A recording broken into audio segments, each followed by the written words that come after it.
You are listening to the Hiking Radio Network, where we talk the walk with shows by hikers, about hikers, for everybody.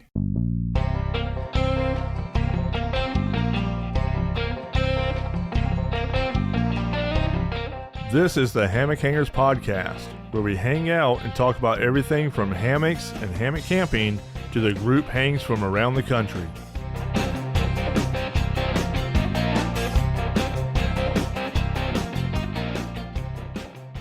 Hey, all y'all, hammock enthusiasts and chill seekers. Welcome to the Hammock Hangers Podcast, the coziest spot on the pod waves. We are your go-to source for all things hammock related, from laid-back tales to tips and tricks on finding that perfect hang.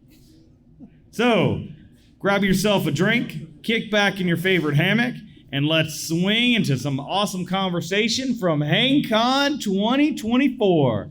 This is where relaxations meets conversation, and it's going to be a comfy ride. So let's get into it. Alrighty, ladies and gentlemen, and podcast listeners, as you can tell, our audio may sound a little bit different today. We are recording live from HangCon 2024. This little hammock hang that me and Paul kind of put together. And we have a group of folks out here in front of us that are going to be asking us questions and maybe just like to listen to us. Paul, I think listening to a couple different people over the last few days, sure. I think I have found all 12 people that listen to our podcast on a regular basis. I think we got one more too, though. I think that I think we're up to maybe 13? Maybe 13 or 14. Eventually, we'll get to that 20 downloads or subscribers thing. Right. So, hey, yeah. Before we actually get started with our podcast, I don't know how many of y'all listen to some of the other podcasts that the Hammock Hangers Podcast is under. And I'm talking about the Hiking Radio Network. But that gentleman right over there, Mighty Blue, he's the one that started all this. And he's the one that graciously brought us under his network. So thank you again, Mighty Blue. I know I've told you that several times in the past. But again, thank you. And so funny story about Mighty Blue. So you've been camping for a long time, right? 10 years? Okay, so 10 years. He's hiked the AT. Twice. The Camino. And a lot of other trails. And he's about ready to do a big trek into the United Kingdom. Okay. So we just converted this ground dweller into a full-scale hammock camper in less than an hour. It took, okay, maybe for me it was less than an hour. It took me like 2 years to finally convince him. But once he hit that hammock, that was it. He hadn't turned back. So there's hope for even the more seasoned ground dwellers. Yes. So awesome. All right. So we are at HangCon, and it's been a great event so far. Our weather has cooperated with us, and as I'm knocking on wood on this stage quite significantly, the weather, we've got a little bit of rain this morning, but that was enough to put me back to sleep early this morning. Yeah. Food has been pretty good. Our staff has been amazing. So for those that are out there, yeah, give my staff a round of applause. They've been awesome. They've been working on cooking food and adjusting. This is a really different year for us. We are used to being a hang of 200, 300, and we were really blown away by 400 last year. 400 across the entire event. We are already pretty close to 400 that are here, like right now. So so it's an upscale for us. I'm sure there'll be some growing pains, but we appreciate and you all, and thank you guys for coming from so far away. Whether you're 20 minutes down the road or 20 hours across country, thank you guys for being here. You guys are awesome as well. All right. So what is everybody thinking about HangCon so far? All right. So we're going to go around, and if you have any questions, comments, concerns, Paul's going to loop around with the mic. If you have any questions for us or about HangCon or about any of the episodes or just the podcast in general, ask away. We really aren't too shy about answering any specific type of questions other than the amount of hammocks that I own, because I don't really know. But yeah. All right. So Paul, do we have anybody that would like to go first? No. Okay. Anyone? Second. Anybody would like to go second? Second. Okay, so it's just us, I guess. It's just us. That's fine. So Paul, let's talk about how this podcast just kind of got started. So we had been doing HangCon, and you approached me. You have been doing some artwork. Yep, for the Hiking Radio Network, yep. And which has numerous podcasts under that umbrella. Correct. And you approached me about doing a podcast, and so what was your idea when you first thought about doing this podcast? I don't know that I really had an idea of what to expect. I just knew that from doing the artwork and listening to Mighty Blue's podcast and helping Jester edit her podcast, it seemed fun. And so I just kind of wanted to wing it, I guess, or start one. And I remember asking you. And I remember I love the idea of doing a podcast. I was very apprehensive, mainly based off one thing that you asked me to do when we first started, was you wanted to do weekly episodes. And we did. And we did. For a whole year. For a whole year. We did weekly episodes. And I think I talked to you more than I talked to my family. Probably. Your family probably hates me. Probably. But we've gone back to every other week now. Yeah. And I feel that it was really odd. To be honest, it was really odd for me when we had to record an episode after we had ran all of those episodes from Fall Sprawl. Yes. Because we done what, 3? Yeah, we did was 3. It 3? Yeah, 3 we did 3. Mm-hmm. And I had front loaded all those, so we had a month and a half off. Yeah, it was a long time. I had to go back and go, okay, what are all the steps that I had to do to make sure that the browser thing was all done? So a little behind the scenes information. So we've tried a few different platforms for recording our podcast. One of them, we started off using StreamYard.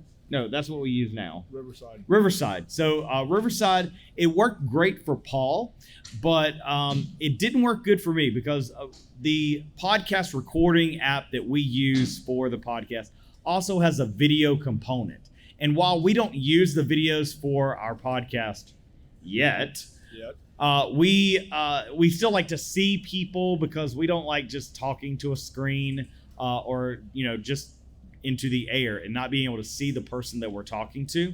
So the screen footage or the video feed was really weird with Riverside on my end.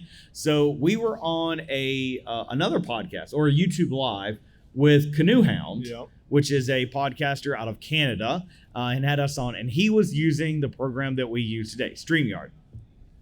And we were just really blown away by that. And so that's when we made the switch to StreamYard. However, it was not without its issues. AJ still messes it up somehow, just for me. So I record on my iPad Pro. And so for some reason, when we would record these longer episodes, over an hour, I think that was our thing, it wouldn't upload. It wouldn't upload all of my sound. And so we got tired of hearing them too. Yeah, probably. So we have tried a bajillion things, and luckily we have not had, again, knock on wood, we haven't had any issues with that. Gosh, in a lot of months. But there's a lot of steps that I've got to go through. I've got to clear out my cache in Safari and make sure my VPN is off on my home network and all sorts of other things. But we got it on. Well, we got it working. That sounded weird. But it did. Okay, that's fine. It's fine. Everything's fine. Oh God. So we've interviewed quite a lot of really great episodes. We've really interviewed a lot of like great people. Right. And we've interviewed people from different countries. We've definitely different time zones. What are some of the memorable times that we've had with the podcast? Maybe not necessarily just the interviews, but just what are some things that stick out for you with our podcast? Oh goodness. I don't know. You and I have done a lot, just me and you. But yeah, with some of the guests, I know who was that we done that was hiking the PCT. Something with me. Adventures with me. Yeah, he was from the UK and through hiking the PCT. That one was actually kind of fun because we were having to try and work with his time, which made it a little difficult. That's the hardest part of doing the podcast, I think, is just getting everybody on the same time, getting everybody on the same time schedule. Because I'm pretty flexible for the most part, but then you got AJ that with him teaching and everything, and then having the stuff with his kids and everything. Sometimes he's not even available until 9 or 10 o'clock at night. So that's why a lot of the episodes that y'all hear are just me and him, because I'm about the only one that will put up with staying up that late to talk to him. But I know the one where I was interviewing the PCT through hiker, we had to wait for him to get to a spot where, you know, he was at a hostel or something like that, had a little bit of signal that was going to work. And I mean, it took some time to work that out. And then I know with Alex that you weren't there for this one. Oh, for the tensile? For Tensile, just a couple of weeks ago, when I interviewed with him, it was like 11 or 12 o'clock his time because he's over in the UK. So there's a lot that goes into just coordinating to interview people. And I mean, it's fun though. Don't get me wrong. I mean, what time was it we interviewed with you, Carla? That was a little later in the evening too, wasn't it? For you, but I'm Central Time Zone, so I had an hour earlier. That's right. So, you know, but it's got its kinks and everything that we got to work out, but we have fun with it. I do anyhow. I know. Yeah, like I enjoy it a lot more than I thought I would. You were very apprehensive at first. I remember at first, you know, whenever I first talked to AJ about doing a podcast, he's like, I don't know. Now I can't get rid of him. You know, so he started off, if you listen to the first couple of episodes, he was my, you know, just one of my guests, and now he's co-host and everything. So yeah, he snuck his way in. He suckered me just like with this hang right here that we're putting on now. So that was kind of funny. So should we tell that story? Yeah, go ahead. I'll let you start it. Okay, so you know all the backstory before we took over. So HangCon is not new to us. So this hammock hang started, I want to say in 2009 or through 2011, somewhere around there. 2010? What? 2011. Now, this originally started, it was not called HangCon. It was just called the Florida Annual Hang. And they did it at a place called Buck Lake, which is in the Ocala National Forest, a little bit northwest of here. And it just started with probably a lot of the hangs that a lot of you guys are pretty familiar with.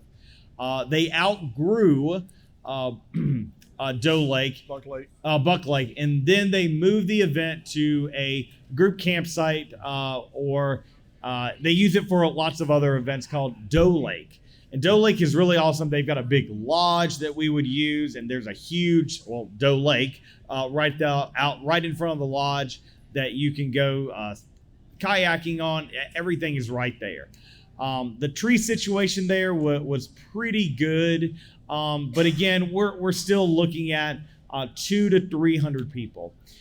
Then when they moved to Doe Lake, they decided to change the name from the Florida Annual Hang to something bigger because they already were a very large event. And so Gumbo at the time, she's like, I want this to be kind of well known. I want this name to have some credence to it. So that's when the event was changed into HangCon, and that's where it remains today.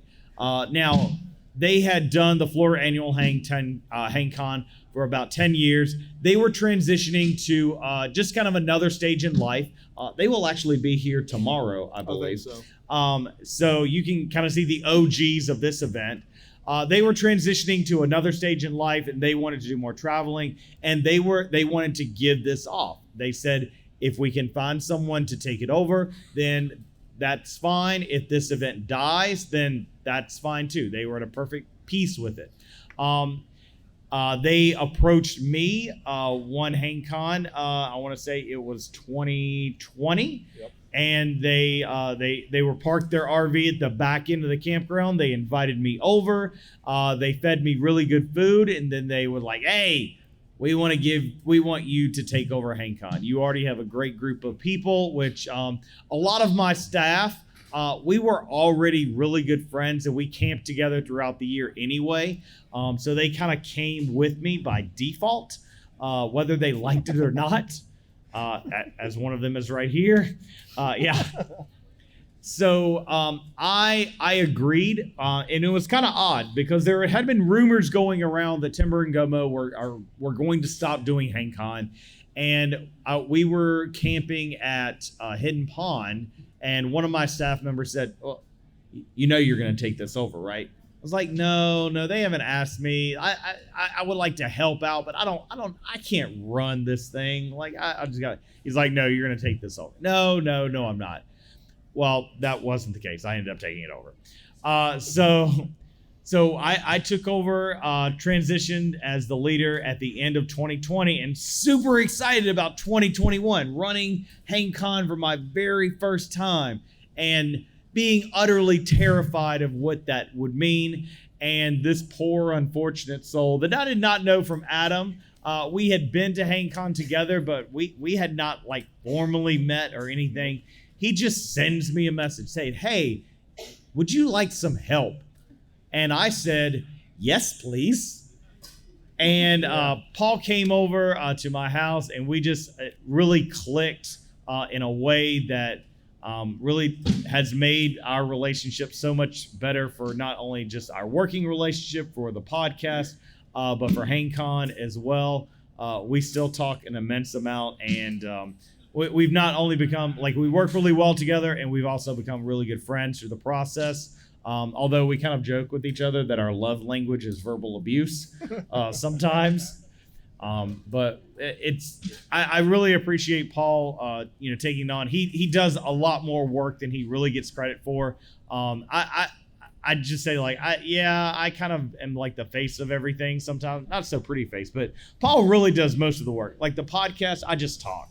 Paul really does all the things with the video editing and the sound editing and the artwork. That's all him. I'm really just a talking head. And so now this is where we are. This is where we are now. And AJ gets mad with me because, like, our first year of doing HangCon, it was actually during COVID, and we still had 150, 175 people. Yeah, it was roundabout. Yeah, that was interesting because I was really excited about that, and then the world ended. No one was going outside. No one was hanging out with anyone. And I still wanted to have the largest hammock hang in the country. Now, granted, it's Florida, so COVID didn't really happen in Florida. Right.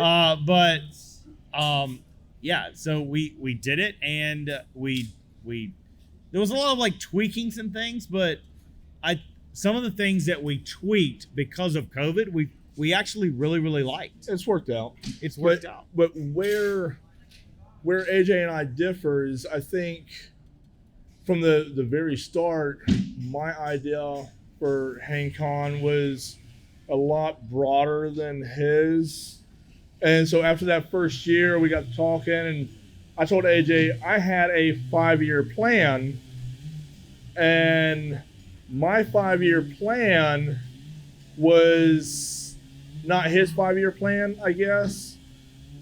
And then we met the 5-year plan in 2 years. And so now I mess with AJ, and each year I tell him, next year we're going to double down.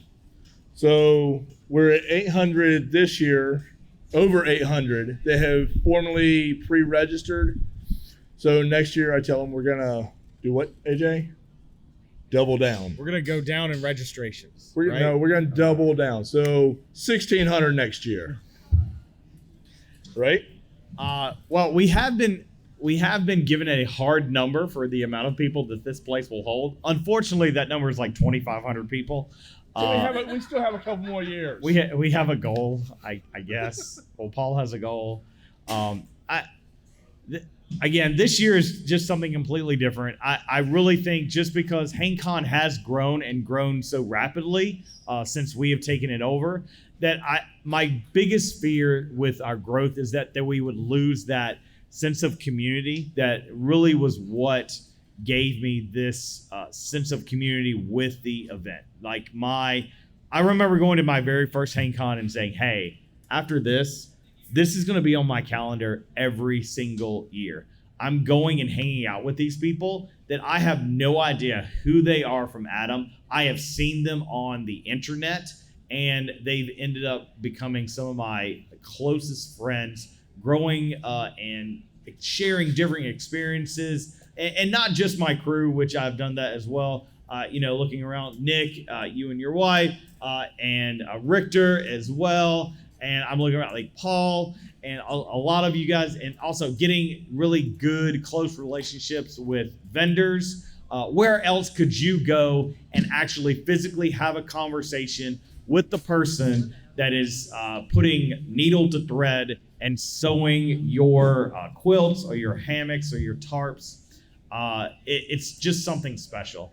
And I also make the comment that where else could you go, or what event could you ever go to where laziness is encouraged? Like, if you haven't said, hey, I haven't taken a nap yet, what's your problem? Like, why? Like, go take a nap. Like, we want that to happen. We want you to just kind of chill and relax. I think my buddy that came last year, Mike D, who unfortunately couldn't make it this year, he made a comment last year that really resounded with me. He's super claustrophobic, and he was thoroughly convinced that he was not going to sleep in a hammock. He was going to sleep in his truck, and he was completely okay with that. He does barbecue competitions. That's what he's done. And so we never did get him in a hammock, but he said he could have come to this event and not sold a single thing, and it was still worth it for him to come to the event where he could just wind down. Someone that has never been to HangCon before. Put your fingers down. I don't know if you're hitting something or what. Am I hitting something? Maybe. So I think that is that's something that I just want us to continue to grow in and keep, whether we be 200 people or 600 people or 1,000 people. I'm also like, people have said to me, so what can you do different? What can we do different? And I said, I'd be happy if not a single other soul showed up. I'm good. But it is really great that people had to acquire people had to acquire passports to come see us and hang out with us this weekend. And that's Three other countries. That's wild to me. But Canada, the UK, and Denmark. So we do have a question, which is funny because she wrote it down, like she don't want to talk on a microphone, even though we interviewed her a couple weeks ago. It's fine. Everything's fine. So yeah. All right. So The question is, how much does it cost to put on HangCon? So I can kind of speak to the numbers from last year, where we had right at 400 people here. Even though we had more registered, that doesn't really cost us anything. To put on the actual event, it was approximately $12,000 between camping costs, food, signage, other random costs that we have throughout the year, like web hosting for our website, the subscription to JotForm that does our registrations, not to mention the gas and miles on our vehicles driving to and from. It's a lot of money, and we don't get paid anything. It's all, I enjoy doing it. we really enjoy doing it, and we really enjoy the benefit that it brings to the community. And obviously something that we are doing is right, because more of you guys are coming back and you're telling people, and you're the number of people that register for this event, that this is their first HangCon, or for a lot of people, this is their first hang ever. They're coming to this event. Which is great for our vendors, because those people also tend to buy a bunch of stuff. I would say for season hangers that, they have all of they've already got our money, so we're not interested in buying a lot of things. Although, I'm really not really a good example of that, but I have not bought anything yet, and it's already Friday, so that's pretty good. Pretty good. Oh, so we got some more questions. Is that one?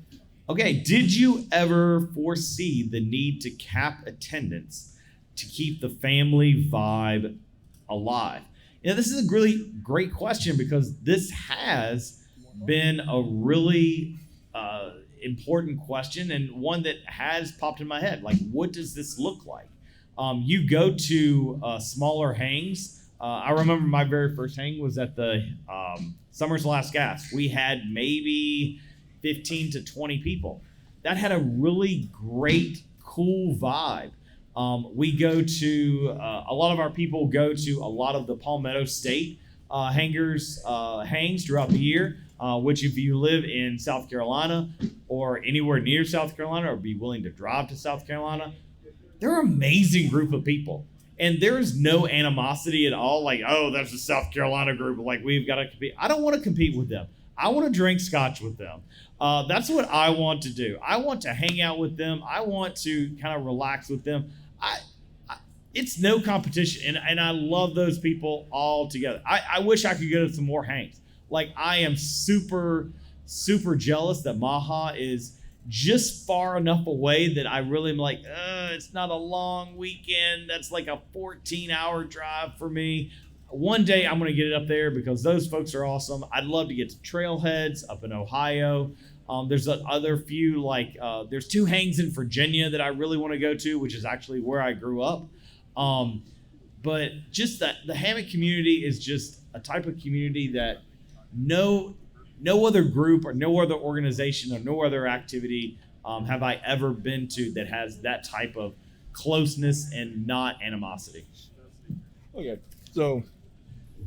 so Richard Nance, or some of y'all may know him as Fancy Nancy, he requested to have 2 minutes to speak himself, so I have no idea what he's going to say. I'd like to take this moment to start singing a song that I wrote. No, I'm just kidding. So, I'm the president of the Palmetto State Hangers, and we just had our fall sprawl, as they were talking about, and it takes a lot of work. And what I wanted to do was I wanted to thank your team and you, because I know this is not an easy task, and I know it is a 24-hour-a-day situation from the time you walk in here to after you leave. And this is a phenomenal group of guys and gals that are helping with this. And I think they need a quick round of applause. If everybody can give a quick round of applause. And we wish you the best of luck. And as you stated earlier, there is no animosity between our groups. We love each other. We hang out, we talk to each other on the side. We are family. Even though we're several states away, we're family. And that's the vibe these guys put off. And that's where we like to see in the group. And we like hanging out with you guys, and we love you, man. Same here. Same here. Again, you guys are awesome. You guys have been doing hangs a lot longer than we have, and we absolutely love coming to you guys. And it's a lot of fun. Although we do have to find a new barbecue place for our Falls Brawl. Unfortunately. All right, so I gotta ask this one to you. go ahead. Okay. So I don't know who wrote this because I wasn't watching, but I know it has to be somebody that knows this. So here's the question. This is a question for you, AJ. Are there any podcast episodes you were disappointed that you missed and were not a part of? Well, Paul, Salty much, buddy? now, since the question was asked, I wasn't going to bring this up, but yes, there is. There is a podcast episode that I wanted to be a part of, and I was intended to be a part of, but was excluded from. And that was the episode with our dear Lord and Savior, Shug Emery. So Woo, buddy. yeah. Now, for those of you that don't know, I only listen to our podcast if I am not in it. So I don't like the sound of my voice, which is odd. I don't either. That's fine. I was a theater major. I've done film. I've all those things. It's always been the case. I've never listened to things that I've been a part of, but I wanted to be a part of the. It was great that I got to listen to it, but like I really wanted to be on that particular episode. You chose to go on vacation with your family. I chose I went on vacation with my family, but I told Paul, hey, let me know when you're recording. I will make time. But alas. So that's like my major goal. Like if you talk about like Paul's goal is to like blow this place out of the water and feed 3,000 people. Mine isn't exactly it. So if you ask me what my goal for HangCon is, I only have two goals that I'm really, really looking forward to meeting. One is getting both of them are getting two people here. My goal, I would love to get War Bonnet hammocks here, just because they held a special place in my heart. They were my first real hammock, and I really like their products. I'd love to get them here. They have been donating partners for a few years, but I would love to get them down here. But my overall goal, I could die peacefully in my sleep if I was able to get Shug here. And which I don't know if it will ever happen, but I would really love to get Shug here. So, Paul, I'm going to ask you this question. Oh, Lord. Who is our favorite staff member named Matt? We do have two, and I'm curious. This sounds like a slightly biased question. It does. We do have two Matts, too, don't we? We do. So which one do we want to choose? Which? Homeless Santa? Is that everybody? Raise your hand if you want it to be Homeless Santa. Who wants it to be Water Boy? I mean, I hear Homeless Santa being more. I only heard one Water Boy. So there's an interesting, and I might be opening the cat out of the bag. Where is Homeless Santa? Is he here right now?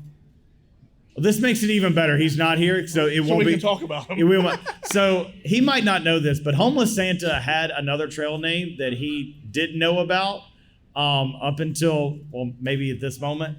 So we met Homeless Santa at our maybe second or third HangCon. And so we knew him as Matt. Well, we already had one Matt who was already with us. So we needed a differentiating name for the other Matt. Well, this was also the year that Sugarland came to us for the very first time. And the other Matt really liked their tastings. To the point that maybe he liked his tastings enough that he needed a babysitter. So from that point on, up until last year, where we gave him the name of Homeless Santa, he was just known to our group as Drunk Matt. Because of that experience, we had to babysit him around. So for the longest time, That's how we referred to it. But I don't think we ever referred to him like to his face as Drunk Matt. But when we would talk about it, it was like, oh, you know, Matt. Oh, Drunk Matt, not the other Matt. Drunk Matt. So, but yeah. You got one more question over there? So I have one more question, and we'll wrap it up because I know it's getting close to dinner. It's getting close to dinner, and the mob is gathering here. So what are some of the most impactful innovations you are seeing this year? I'm going to kind of relate that to maybe HangCon or the maybe gear. I don't know maybe who wrote this. Oh, they put the down at the bottom. So innovative things. So we have a couple different vendors that are releasing some new products this year. I've seen some of them. I haven't seen all of them. The one that kind of pops into my head that I saw first and was just kind of blown away. Yobo has done a cricket stand that I want. That, yeah, both of us kind of really want. That is, instead of made of aluminum, it's made of carbon fiber. The entire thing weighs only 8 pounds, or no, 4 pounds. 4 pounds. If even. It don't even feel like, Cal says it weighs 4 pounds. It don't feel like it weighs 4 pounds. Like it is crazy light. Stupid light. So I would say that is definitely, and he's not even completely sure he's gonna like it or people would like it, but I know 2 people right here really love it. I know I want one. I really want one too. I can't justify like buying one, but I do want one. I want one. I do really want one. So is that going to wrap it up for us? Unless anybody else has any questions. Did anybody else have any questions? Going once, going twice. Happily ever after. Amen. All right. So Paul. Close this out, buddy. So we're going to close this out for HangCon 2024. We're getting people kind of lined up for our chili mac that we're going to be having tonight, which is also crazy delicious. And so if you've liked what you've heard today or you want to hear more, please like and subscribe to us on our social media outlets and wherever you get your podcast. You can do a search for the Hammock Hangers podcast to find more episodes from just our meanderings to vendors to YouTubers and other ventures alike. So until next time, everyone, happy hanging, everybody.